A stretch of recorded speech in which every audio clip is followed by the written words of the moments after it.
Hello students, अब हम लोग डिस्कस करेंगे नेम रिएक्शन के अंतर्गत बहुत ही इम्पॉर्टेंट नेम रिएक्शन डाईएजोटाइजेशन। इस डाईएजोटाइजेशन ऑफ क्रिया में क्या होता है कि एमिनो समूह, जो एमिनो ग्रुप होता है एनिलीन का, वो हम कन्वर्ट कर देते हैं डाईएजो ग्रुप मीन्स N2X ग्रुप में कन्वर्ट कर देते हैं। तो इस प्रकार से डाईएजो ग्रुप में जो कन्वर्जन होता है तो ये किस प्रकार से होगा, एनिलीन की बर्फ में ठंडे किए गए सोडियम नाइट्राइट और HCl विलयन से जो क्रिया होती है तो बेंजीन डाइएजोनियम साल्ट बनता है। ये एक बहुत ही अनस्टेबल कंपाउंड होता है, इसलिए ये रिएक्शन बहुत ही कम या लो टेम्परेचर पर कराई जाती है। लिखा हुआ है बर्फ़ में कराई जाती है, बर्फ़ में ठंडे के हिमशीतित विलयन से कराई जाती है। अगर टेम्परेचर थोड़ा सा बढ़ाया जाए तो ये अपघटित हो जाता है और ये विस्फोटक प्रकृति का होता है, इसलिए ये रिएक्शन बहुत ही कम टेम्परेचर पर कराई जाती है। तो देखिए क्या होता है यहाँ पर, जो सोडियम नाइट्राइट होता है NNO2, इसकी HCl से रिएक्शन कराते हैं 273 से 278 केल्विन पर, तो ये NaCl बन के अलग हो जाएगा और ये बनेगा HNO2 नाइट्रस एसिड। अब क्या होगा, जो हमारे पास एनिलीन होगा C6H5NH2, इसकी रिएक्शन हम HNO2 से HCl सॉल्यूशन में कराएंगे 273 से 278 केल्विन पर। तो देखिए यहाँ पर क्या होगा, एक 4 हाइड्रोजन, दोनों ऑक्सीजन ये वाटर के फॉर्म में अलग हो जाएंगे 2H2 बना के। ठीक है, और बन जाएगा C6H5N2 और ये हो गया Cl, N2Cl। इस प्रकार से बन गया benzene diazonium chloride. Benzene diazonium chloride. देखिए ये एक ऐसा सॉल्ट है जो बहुत ही अनस्टेबल होता है, लो टेम्परेचर पर ये स्टेबल है और क्रिस्टली फॉर्म में होता है, क्रिस्टल फॉर्म में होता है, क्रिस्टली फॉर्म में होता है और लो टेम्परेचर पर स्टेबल है। जैसे ही टेम्परेचर बढ़ाएंगे ये विस्फोटक नेचर का होता है और ये ब्रेक हो जाता है। अब हमें किसी रिएक्शन में बेंजीन डाइएजोनियम साल्ट यूज करना है तो हम तुरंत इसका प्रिपरेशन करते हैं, क्योंकि ये स्टेबल कंपाउंड नहीं होता है। इसको अगर रिंग के फॉर्म में लिखेंगे तो रिंग के फॉर्म में भी ऐसे ही लिखा जाता है। यहाँ पर NH2 ले लेंगे और इसको एक साथ चाहे लिख सकते हैं NaNO2 प्लस हो जाएगा यहाँ पर HCl गिव्स आउट, टेम्परेचर लिख देंगे 270 से 278 केल्विन और ये बन जाएगा हमारा, रिंग बना देते हैं सीधे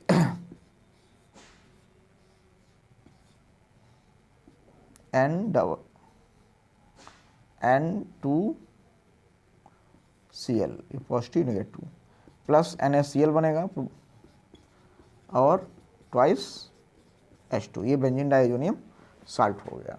तो इसको नोट कर सकते हैं। इसके आधार पर हम कुछ अन्य शार्ट नोट डिस्कस करेंगे जहाँ पर बेंजीन डाइएजोनियम साल्ट का यूज होता है। यहाँ पर ये याद रखना है कि इस अपक्रिया में जो NH2 ग्रुप होता है, एमिनो ग्रुप होता है NH2, ये डाइएजो ग्रुप में N2 ग्रुप में कन्वर्ट हो जाता है, ये प्रॉपर्टी होती है, इसलिए इसको डाइएजोटीकरण या डाइएजोटेशन के नाम से जाना जाता है। नोट कर सकते हैं। हेलो स्टूडेंट्स, नेम रिएक्शन के अंतर्गत हम लोग डिस्कस करेंगे सैंडमायर अपक्रिया। ये इस अपक्रिया के द्वारा हम मुख्य रूप से एरिल हैलाइड के अंदर क्लोरो बेंजीन और ब्रोमो बेंजीन का मुख्य रूप से प्रिपरेशन कर सकते हैं। क्या होता है कि बेंजीन डाइएजोनियम साल्ट जो होता है, बेंजीन डाइएजोनियम क्लोराइड के जलीय विलयन की हम CuCl, CuBr या CuCl, मतलब इनमें से किसी एक के साथ जो हम गर्म करेंगे तो N2X जो ग्रुप होता है डाइएजोनियम साल्ट का, वो विस्थापित हो जाता है। उसकी जगह पर या तो क्लोरीन आ जाएगा, या तो ब्रोमीन आ जाएगा, या तो CN ग्रुप आ जाएगा। ठीक है, तो इस अपक्रिया को सैंडमायर अपक्रिया के नाम से जानते हैं। तो देखिए यहाँ पर क्या होगा, हम यहाँ पर रिंग नहीं बना रहे हैं, C6H5 क्योंकि रिंग पार्टिसिपेट नहीं करेगी, N2Cl है, बेंजीन डाइएजोनियम क्लोराइड है। ये क्या है, बेंजीन डाइएजोनियम क्लोराइड है। अब इस बेंजीन डाइएजोनियम क्लोराइड की रिएक्शन हम कराएंगे CuCl ऑब्लिक HCl के साथ में, जो है लगभग 333 केल्विन पर। तो यहाँ से नाइट्रोजन निकल जाएगा N2 के फॉर्म में, क्या निकल जाएगा, N2 फॉर्म में नाइट्रोजन निकल जाएगा और ये बन जाएगा C6H5Cl मीन्स क्लोरोबेंजीन। ये क्लोरोबेंजीन बनाने की लेबोरेटरी मेथड भी है। और यहाँ पर स्टूडेंट ये याद रखना है कि जब भी हम रिएक्शन कराएंगे तो बेंजीन डायजोनियम सॉल्ट को तुरंत बनाएंगे। कैसे बनाते हैं, ये पीछे हमने डायजोटिफिकेशन रिएक्शन बनाई थी, तो वहाँ बताया था एनिलीन जो होती है, एनिलीन की रिएक्शन NaNO2 HCl से कराएंगे बहुत ही लो टेम्परेचर 273 से 278 केल्विन पर। तो ये बन जाता है C6H5N2Cl plus NaCl plus twice H2O। ठीक है स्टूडेंट्स, अब डाइजोनियम सॉल्ट से क्लोरोबेंजीन बन गई। अगर ब्रोमोबेंजीन बनानी है तो C6H5N2Cl और इसकी रिएक्शन करा देंगे CuBr/HCl HBr से, तो भी यहाँ पर बन जाएगा C6H5Br प्लस N2 निकलेगा। अगर हमें साइनाइड लाना है तो C6H5N2Cl।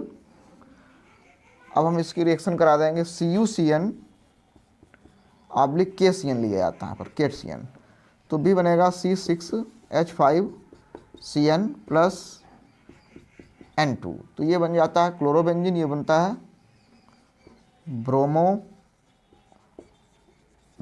और ये बनता है फेनिल साइनाइड। ये तीनों का प्रिपरेशन हम साइनमायर क्रिया द्वारा कर सकते हैं। पेपर में साइनमायर क्रिया आती है तो हम केवल 2 रिएक्शन लिख सकते हैं, क्लोरोबेंजीन बना सकते हैं या केवल ब्रोमोबेंजीन या केवल आयोडीन, जरूरी नहीं तीनों रिएक्शन लिखें, इसको नोट कर सकते हैं स्टूडेंट्स। हेलो स्टूडेंट्स, अब हम नेम रिएक्शन के अंतर्गत डिस्कस करेंगे गाटरमान अपक्रिया। ये एक ऐसी अपक्रिया है जिसके द्वारा हम जो डायजोनियम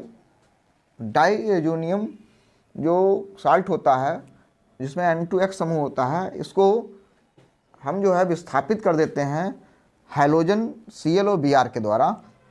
और हाइड्रोजन के द्वारा जब विस्थापित करते हैं तो एरिल हाइलाइट का प्रिपरेशन होता है। तो ये भी एक साइनमायर अपक्रिया के समान होती है। तो यहाँ बताया गया कि बेंजीन डायजोनियम क्लोराइड के एक्वस सॉल्यूशन में जलीय विलयन को कापर पाउडर या कापर चूर्ण और उसके इक्विवेलेंट हाइड्रोजन, जैसे हमें क्लोरोबेंजीन प्राप्त करनी है तो यहाँ पर ले लेंगे HCl, ब्रोमोबेंजीन बनानी है तो HBr के साथ अगर हीट करेंगे तो N2X जो ग्रुप होगा वो Cl या Br द्वारा रिप्लेस कर दिया जाएगा। ये N2X ग्रुप रिप्लेस हो जाएगा। देखिए यहाँ पर देखते हैं हम लोग एग्जाम्पल्स के द्वारा C6H5N2X की जगह पर Cl ले लेते हैं इस प्रकार से। अब इसकी रिएक्शन कराएंगे हम Cu पाउडर प्लस HCl के साथ में। ठीक है, तो देखिए यहाँ पर क्या हुआ, N2 तो रिप्लेस हो गई हुआ नाइट्रोजन और Cl जो होगा Cu के साथ चला जाएगा, CuCl बन गया। तो यहाँ पर इसके यहाँ पर Cl जुड़ गया क्या, C6H5Cl, ये बन गया क्लोरोबेंजीन बन गई। तो बेंजीन डायजोनियम क्लोराइड का जो N2X ग्रुप था वो रिप्लेस हो गया पूर्णतः जो है, और यहाँ पर Cl ग्रुप आ गया जैसे हमने लिखा हुआ है यहाँ पर। सेकेंड एग्जाम्पल देखते हैं जिसमें C6H5N2Cl ही है और इसकी रिएक्शन जब हम कराएंगे ये लिख देंगे यहाँ पर Cu प्लस HBr के साथ में। जैसे हमने कहा अगर हमें Cl लाना होगा तो HCl साथ कराएंगे, अगर हमें Br लाना हो तो HBr साथ कराएंगे। तो यहाँ भी N2 निकल जाएगा पहले नंबर पर, फिर Cu जो होगा Cl के साथ चला जाएगा, Cl बना देगा। अब क्या होगा, N2 निकल गया, Cl निकल गया, तो क्या आ गया, Br जुड़ जाएगा आके। तो यहाँ पर क्या बन जाएगा तुम्हारा ये C6H5Br हो जाएगा ये। तो इस प्रकार से हम ब्रोमोबेंजीन बना लेंगे। यहाँ पर क्या बन जाएगी ये, ब्रोमोबेंजीन, इसको नोट कर सकते हैं स्टूडेंट्स। हेलो स्टूडेंट्स, अब हम लोग डिस्कस करते हैं नेम रिएक्शन के अंतर्गत एरोमेटिक की एमीन्स के अंतर्गत डायजोनियम सॉल्ट की महत्वपूर्ण नेम रिएक्शन बाल्ज-साइमन अपक्रिया। बाल्ज-साइमन रिएक्शन, बाल्ज-साइमन रिएक्शन में क्या होता है कि डायजोनियम सॉल्ट की हम fluoroboric acid HbF4, fluoroboric acid जो होता है वो क्या होता है HbF4 से जब रिएक्शन कराते हैं तो वहाँ पर डायजोनियम क्लोराइड की जब HbF4 से रिएक्शन होती है तो टेट्राफ्लोरोबोरेट बन जाता है ठीक है, जिसे हम हीट करते हैं तो फ्लोरोबेंजीन बनती है। इस प्रक्रिया में जो डाइजोनियम साल्ट होता है उसको हम फ्रेशली प्रिपेयर करते हैं, क्योंकि डाइजोनियम साल्ट जो होता है वो एक अनस्टेबल कंपाउंड है। तो C6H5NH2 की रिएक्शन हम NaNO2 प्लस HCl से करा देंगे 273 से 278 केल्विन पर, तो C6H5 ये बन जाएगा N2Cl प्लस बन जाएगा NaCl प्लस ट्वाइस H2O। अब हम बेंजीन डाइजोनियम सॉल्ट जो है C6H5N2Cl इसकी रिएक्शन कराएंगे फ्लोरोबोरिक एसिड HbF4 से। तो जैसे ही रिएक्शन होगी, देखिए क्या होगा, यहाँ से Cl यहाँ से H, ये माइनस HCl के फॉर्म में निकल जाएगा और ये बन जाएगा हमारे पास N2 के साथ में BF4 जुड़ जाएगा, BF4। तो ये बन गया हमारा benzene diazonium tetrafluoro, benzene diazonium तो है ही, अब ये टेट्राफ्लोरोबेरेट हो गया, ये बन गया। इसको रिंग मॉलिक्यूल के फॉर्म में लिखते हैं, रिंग के फॉर्म में बाद में लिखेंगे हम लोग। C6H5N2 प्लस और ये BF4 माइनस, बेंजीन डाइएजोनियम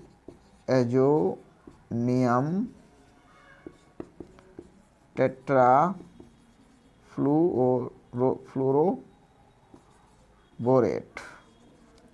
इसको जैसे ही हीट किया जाएगा तो देखिए यहाँ पर नाइट्रोजन निकल जाएगी, सबसे पहले तो नाइट्रोजन निकलती है, बोरान ट्राइफ्लोराइड BF3 बन जाएगा।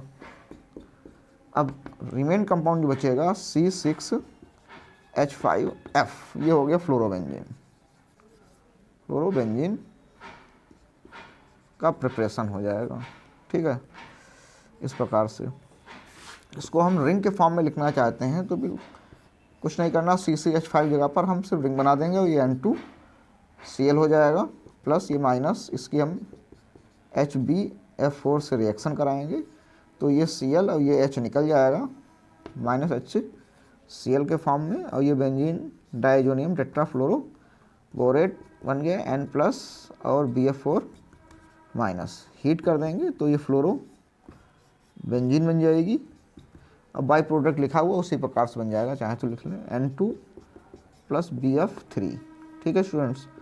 तो इसको नोट कर सकते हैं, इम्पोर्टेंट है, फिर आगे डिस्कस करते हैं। हेलो स्टूडेंट्स, हम लोग डिस्कस करेंगे नेम रिएक्शन के अंतर्गत pairing reaction, coupling reaction. Coupling reaction में क्या होता है कि जो बेंजीन डाइजोनियम साल्ट जो होता है इसकी ऐसे स्पीशीज से रिएक्शन कराते हैं जो इलेक्ट्रॉन रिच होते हैं, जिनमें इलेक्ट्रॉन रिच का मतलब होता है लोन पेयर पाया जाता है। जैसे फिनॉल में क्या होता है, लोन पेयर होता है, एमीन में क्या होता है, इसमें भी लोन पेयर होता है। तो इलेक्ट्रॉन रिच स्पीशीज कह सकते हैं, इलेक्ट्रॉन रिच स्पीशीज फिनॉल या एमीन से जो क्रिया कराते हैं तो एजो कंपाउंड बनते हैं। एजो कंपाउंड क्या होते हैं, इसमें एक एजो बॉन्ड होता है इस प्रकार से N ये एजो बॉन्ड बोला जाता है, एजो बॉन्ड का निर्माण होता है। और ये बॉन्ड का जब प्रिपरेशन होता है तो वहाँ पर दो एरोमेटिक कंपाउंड्स इस प्रकार से जुड़ जाते हैं, ए इस प्रकार से जुड़ेगा, फिर डबल बॉन्ड, और फिर यहाँ पर ये OH ग्रुप हो सकता है या एमिनो ग्रुप हो सकता है, ठीक है। ये दोनों क्या है, इलेक्ट्रॉन रिच हैं, यहाँ पर इलेक्ट्रॉन होते हैं इस प्रकार से, ये भी इलेक्ट्रॉन होते हैं यहाँ पर। तो ये इलेक्ट्रॉन रिच स्पीशीज जब जुड़ती हैं बेंजीन डाइजोनियम सॉल्ट से, यहाँ पर सॉरी AR होगा, एरोमेटिक होगा, और फिर ये OH होगा या NH2 होगा, जो कि इलेक्ट्रॉन रिच स्पीशीज होती हैं, ठीक है। यहाँ पर ये जो बॉन्ड होता है, ये जो बॉन्ड होता है ये एजो बॉन्ड होता है। तो एजो बॉन्ड के द्वारा जब दो एरोमेटिक कंपाउंड्स आपस में जुड़ते हैं तो तीव्र रंगयुक्त यौगिक बन जाते हैं, और इस रिएक्शन को कपलिंग रिएक्शन के नाम से जाना जाता है। कपलिंग का मतलब होता है दो कंपाउंड को आपस में जोड़ देना। तो देखिए यहाँ पर होती किस प्रकार से रिएक्शन है, इसको ध्यानपूर्वक समझेंगे, बहुत ही इंपॉर्टेंट रिएक्शन है कपलिंग रिएक्शन। ये हमारे पास बेंजोनियम डाइजोनियम सॉल्ट हो गया N11NCl, ठीक है स्टूडेंट्स। अब हम मान लिया कि फिनॉल से रिएक्शन कराएंगे तो फिनॉल का पैरा हाइड्रोजन एटम के साथ ये रिएक्शन होगी, तो पैरा हाइड्रोजन एटम होगा ये फिनॉल का OH, ये फिनॉल हो गया इस प्रकार से। अब ये HCl के साथ रिएक्शन होगी बेस की प्रेजेंस में, तो यहाँ पर NaCl बने HCl बनेगा, HCl NaOH से रिएक्शन कर लेगा, अभी आगे लिख देंगे। तो बहुत ही लो टेम्परेचर 273 से 278 केल्विन पर, क्योंकि ये अनस्टेबल कंपाउंड होता है। पीछे पढ़ चुके हम लोग बेंजीन डाइज़ोनियम सॉल्ट जो होता है अनस्टेबल कंपाउंड होता है। तो ये यहाँ पर इस प्रकार से देखो एरोमेटिक हो गया, फर्स्ट एरोमेटिक, फिर ये बन गया हमारा डाइएजो N डबल बॉन्ड, क्या बन गया, डाइएजो बॉन्ड बन गया। फिर ये बेंजीन रिंग बनेगी, अभी मैं बताया था तुम्हें, ये यहाँ पर एरोमेटिक डाइएजो बॉन्ड, फिर एरोमेटिक, अब यहाँ पर क्या है OH, तो इसे पड़ जाएगा पैरा हाइड्रोक्सी और एजो बेंजीन, ये जो है ऑरेंज कलर डाई होती है, ऑरेंज कलर डाई। साथ में अगर लिखना चाहते हैं तो देखिए क्या बन जाएगा, यहाँ पर जो HCl बनेगा वो NaOH से रिएक्शन करेगा, तो NaCl प्लस H2 बना देगा इस प्रकार से। ठीक है स्टूडेंट्स, ये तो हो गई बेंजीन डाइज़ोनियम की फिनॉल से रिएक्शन। दूसरी रिएक्शन जो अपने सिलेबस में है वो एनिलीन के साथ में होती है।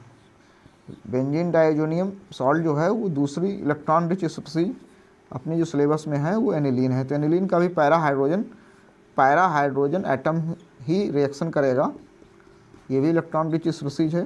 तो यहाँ HCl ये निकलेगा, ठीक है, HCl निकल जाएगा, ये भी बहुत ही लो टेम्परेचर पर रिएक्शन होगी। तो ये डाइएजो बॉन्ड बनेगा। उसी प्रकार से जैसे हमने बताया है, ये याद रखें, इससे आसानी से याद हो जाएगा कि दो एरोमेटिक कंपाउंड्स आपस में जुड़ जाएंगे डाइएजो बॉन्ड के द्वारा। तो यहाँ पर N डबल बॉन्ड N हो गया, N डबल बॉन्ड N हो गया, और फिर ये बेंजीन रिंग हो जाएगी इस प्रकार से, और ये हो जाएगा NH2। ठीक है स्टूडेंट्स, ये हो जाएगा पैरा एमिनो एजो बेंजीन, ये येलो कलर डाई होती है, येलो कलर डाई। ठीक है स्टूडेंट, तो ये जो है ऑरेंज कलर की डाई बनानी है तो हम पैरा हाइड्रोक्सी एजो बेंजीन बनाएंगे, मीन्स बेंजीन डाइज़ोनियम सॉल्ट की रिएक्शन फिनॉल से कराएंगे। अगर हमें येलो कलर डाई बनानी है तो बेंजीन डाइज़ोनियम सॉल्ट की रिएक्शन हम एमीन के साथ कराएंगे। तो स्टूडेंट अगर वीडियो अच्छा लगा हो तो अपने साथी स्टूडेंट्स को शेयर कर दें। Thank you.